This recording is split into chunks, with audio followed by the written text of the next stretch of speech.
Sir ये बताइए, जयशंकर साहब की जब हम बात करते हैं, क्या हालात चल रहे हैं उनके? Jaishankar is in a tight spot. Jaishankar ने लॉबिंग फर्म हायर की अभी, और उसने वॉशिंगटन में जो इंडियन एम्बेसी है उसके ऊपर बड़ा जोर लगाया था, और उन्होंने पूरी कोशिश कर ली कि 1.5 से 2 मिनट सिर्फ हैंड शेक हो जाए प्रेसिडेंट ऑफ यूएस से, एंड द प्रेसिडेंट रिफ्यूज्ड। तो जयशंकर जो है वो काफ़ी, और उसकी जितने ट्रिप्स हैं वो सारे फेल इस तरह से हुए कि आफ्टर ऑपरेशन सिंदूर आपने देखा है अभी तक मोदी को दुनिया के किसी मुल्क ने इनवाइट नहीं किया। बिल्कुल। अब सिर्फ उसको घाना जा रहा है, और वो भी सेल्फ इनवाइटेड इनविटेशन है। और जो इंडिया का आर्मी चीफ है उसको दुनिया की किसी फौज ने या किसी ने लीडर ने इनवाइट नहीं किया उसको बताने के लिए कि यार तुमको अच्छे हो या नहीं हाँ अच्छे जी। हो। मालदीव्स में अब जा रहा है वो। मालदीव्स में अब समझे सेल्फ इनवाइटेड एक इनविटेशन आया, जबकि पाकिस्तान के प्राइम मिनिस्टर, पाकिस्तान का फॉरेन मिनिस्टर, पाकिस्तान के फील्ड मार्शल, पाकिस्तान के एयर चीफ मार्शल, आप इन लोगों की जरा विजिबिलिटी देखें कि इनको दुनिया में प्रेसिडेंट ऑफ यूएस से लेके पीपल्स रिपब्लिक ऑफ चाइना के प्रेसिडेंट तक अपना वो सारे जो है किस तरह से रिसीव कर रहे हैं, प्रोटोकॉल ऑनर जो मिल रहा है। सो एक तो आपको पता चल जाता है कि सिंदूर जो है वो तो रगड़ा गया, वो तो एक विधवा के अंदर कन्वर्ट हो गया सिंदूर तो। और बुनियादुल मरसूस जो है अल्हम्दुलिल्लाह उसका डंका बोल रहा है, फतह कामरानी मिली है। फतह और कामरानी है। और अब तो खुद जयशंकर ने कह दिया, उसने कह दिया कि जी मुझे डी वैंस ने बताया था कि पाकिस्तान तो तुम्हारा बेड़ा गर्क करने वाला है, बहुत बड़ा हमला करने वाला है, तो हमें पता चल गया था। और अब उनको आहिस्ता आहिस्ता उनकी यादाश्त वापस आ रही है। जो एमनीसिया का अटैक था वो खत्म हो रहा है, करें अपनी वो जो शिकस्त सारा कुछ आहिस्ता आहिस्ता, कभी 3 जहाज, कभी 6 जहाज, कभी 3 रफाइल, कभी 4 रफाइल, अब बाकी भी मानेंगे सारी। आपने प्रेडिक्शन भी दी थी ना कि बहुत जल्दी जो है वो डी सीट कर दिए जाएंगे। जयशंकर मुझे लग रहा है डी सीट हो जाएगा। बल्कि आज चले मैं आपको ब्रेकिंग न्यूज देता हूँ। प्लीज बताइए। ये विशफुल थिंकिंग नहीं मैं आपको दे रहा, मैं आपको बकायदा न्यूज मैं कंफर्म एक हद तक मैं कर सकता हूँ कि इंडिया के अंदर बीजेपी जो है they started nominating candidates to replace Narendra Modi. और वो मेरा ख्याल है कि बिहार इलेक्शन से पहले यानी नवंबर से पहले मोदी का जो है वो wipe out, finished, go went gone part of the वाला पास्ट हिसाब हो जाएगा। और क्योंकि वो समझते हैं कि मोदी जो है, जो स्पेशली इंटरनेशनल उसकी एक स्ट्रेंथ समझी जाती थी कि उसने 89 दौरे किए, ये किया वो किया, उनमें से एक भी मुल्क उसके साथ नहीं खड़ा। इवन रशिया जिसने उनको वेपन्स दिए वो नहीं खड़ा, वो भी नहीं, फ्रांस जिसने राफेल दिए वो भी नहीं खड़ा, बिल्कुल।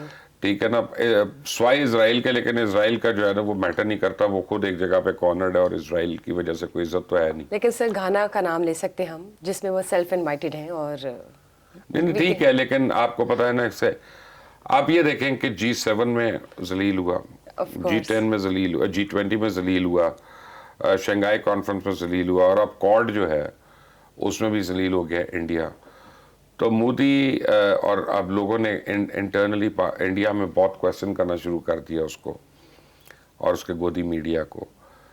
तो जाते जाते मेरा ख्याल है मोदी सबसे पहले तो जयशंकर को सेक्रीफाइस करेगा, और उसके बाद मुझे लगता है कि सितंबर तक वो खुद भी अपना सेक्रीफाइस हो जाएगा। और इसीलिए मोदी आजकल बड़ा वाइब्रेंट हुआ है कि आपने अभी जो बात की, पहले आप उसकी तफसील बता दें। ये 30 कवारिज जो मारे गए सर पाक अफगान बॉर्डर शमाली वजीरिस्तान, इस पे दरअंदाजी की कोशिश करने वाले जो 30 स्पॉन्सर्ड खवारिज हैं उनको हलाक देखिए अल्हम्दुलिल्लाह पाकिस्तान आर्मी ने डिसाइड कर लिया है कि फितनतुल हिंदुस्तान को, फितना ये खवारिज जो हैं जितने भी हैं इनको वंस फॉर ऑल एलिमिनेट करना है। इनसे अब बात नहीं करनी है, इनको गिरफ्तार नहीं करना, इनको बस जहन्नुम पहुँचाना है हमने। वो मुझे किसी ने कहा, एक इंडियन जर्नलिस्ट ने पूछा, उसने कहा यार तुम लोग माफ़ नहीं करते अगर को पकड़ा जाए तो मैंने कहा माफ़ करने की ज़ात अल्लाह की है, वो माफ़ करेगा, हमारा काम है अल्लाह तक पहुँचा देना उसको, फिर वो जाके माफ़ी मांगे अपना। अब फितनतुल खवारिज जो है उसके साथ कोई रहम नहीं होगा। मोदी ने ये बड़ी तेज कर दी है एक्टिविटी। हर रोज आप देखें कोई ना कोई पकड़े जा रहे हैं, मारे और जा हम रहे जो है हैं। नाज़रीन के साथ शेयर करते जा रहे हैं कोई ना कोई इनकी उसकी एक्टिविटीज। एक वजह है कि मोदी अब ये चाह रहा है कि किसी तरह पाकिस्तान फ्रस्ट्रेट होकर अटैक कर दे इंडिया पे, कि इतना कुछ इनकी तरफ से हो रहा है तो बजाय इसके कि इंडिया पाकिस्तान पे करे, ताकि वो दुनिया को कह के देखो हम तो विक्टिम विक्टिम्स प्ले, हैं, हम कार्ड तो प्ले ये है करने की वो है। कोशिश। सो मुझे नहीं पता पाकिस्तान करेगा कि नहीं करेगा, लेकिन मुझे लगता ही है कि जाते जाते गिरने से पहले मोदी एक दफ़ा पाकिस्तान पे ज़रूर हमला करेगा। और आपने ये प्रेडिक्शन भी की थी कि कुड बी 1.5-2 महीना और हाँ, आप मैक्सिमम अक्टूबर आप समझ लें।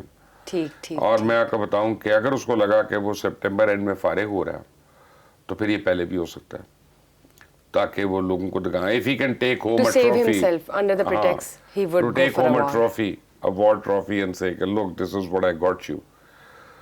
बट आई थिंक एक Indo Pak war, major war तो इमिनेंट है, और टाइमलाइन उसकी जो है कोई इतनी दूर नहीं है।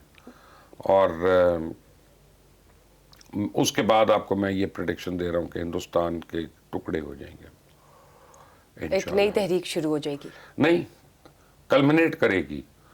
7 तरीके शुरू हुई हुई और सारी की सारी कल्मिनेट करेंगी, और 7 नए पाकिस्तान बनना हिंदुस्तान के शुरू हो अंदर जाएंगे। बनेंगे। ज़बरदस्त ज़बरदस्त। बिल्कुल, मज़ीद डेवलपमेंट क्या है वो तो हम जानेंगे, लेकिन बात करते हैं एशिया कप हॉकी टूर्नामेंट की। भारत में होने जा रहा है, जिस पर काफ़ी तनकीद की जा रही है कि पाकिस्तानी टीम को बिल्कुल भी इजाज़त ना दी जाए, जो सूरत हाल चल रही है। अब वो अर्नब गोस्वामी एंड हाँ द जी। लॉर्ड कर रहे हैं ना, बेसिकली वो तो गैस बैग है ना, आपको पता है उसका। तो आई मीन ये वो आधी औरत है अंदर से वो। और वो कहते हैं दुनिया में अगर हर मुल्क का सरबराह को औरत हो जाए तो जंग होगी। कहते हैं नहीं, जंग नहीं होगी, but nobody will talk to each other. सारे Alright. नाराज करके बैठे रहेंगे एक दूसरे से। Politics, art, creativity, culture, this should not be together. Right right. Sports वगैरह ये अलग होनी चाहिए ना, हमेशा की क्रिकेट तरह। बंद होनी चाहिए थी, ना बिल्कुल। एशियन गेम्स, ना टूर्नामेंट्स वगैरह, ना कबड्डी के टूर्नामेंट्स, जी। ना और चीज़ों के। आई थिंक जितना हमारी यूथ इंटरेक्ट करेगी आपस में, इंडिया की, पाकिस्तान की, पीपल टू पीपल कांटेक्ट जितना बढ़ेगा, उतनी नफरतें कम होंगी, उतने खुशाइंद थिंग्स बातें। नॉर्मलाइज हाँ होंगी। जी। बट अगर आपका मोटिव ही हिंदुत्व की सोच है, तो मैं आपको बता दूं, और आपकी वजह से मोदी को भी पता चल जाएगा कि कलेक्टिवली कभी भी हिंदू ने सब कॉन्टिनेंट पे रूल नहीं किया। ये जो कलेक्टिव रूल है ना, जी, ये मुसलमानों ने ही दिखाया है यकीनन। अपना मोदी को। अब वो ख्वाब है उसका, तो इसको बता दें यार तू हमारी बराबरी नहीं कर सकता, सो जा रहा हमसे। ये तो अब पूरी दुनिया देख रही है और पूरी दुनिया खुद भी बता सकती है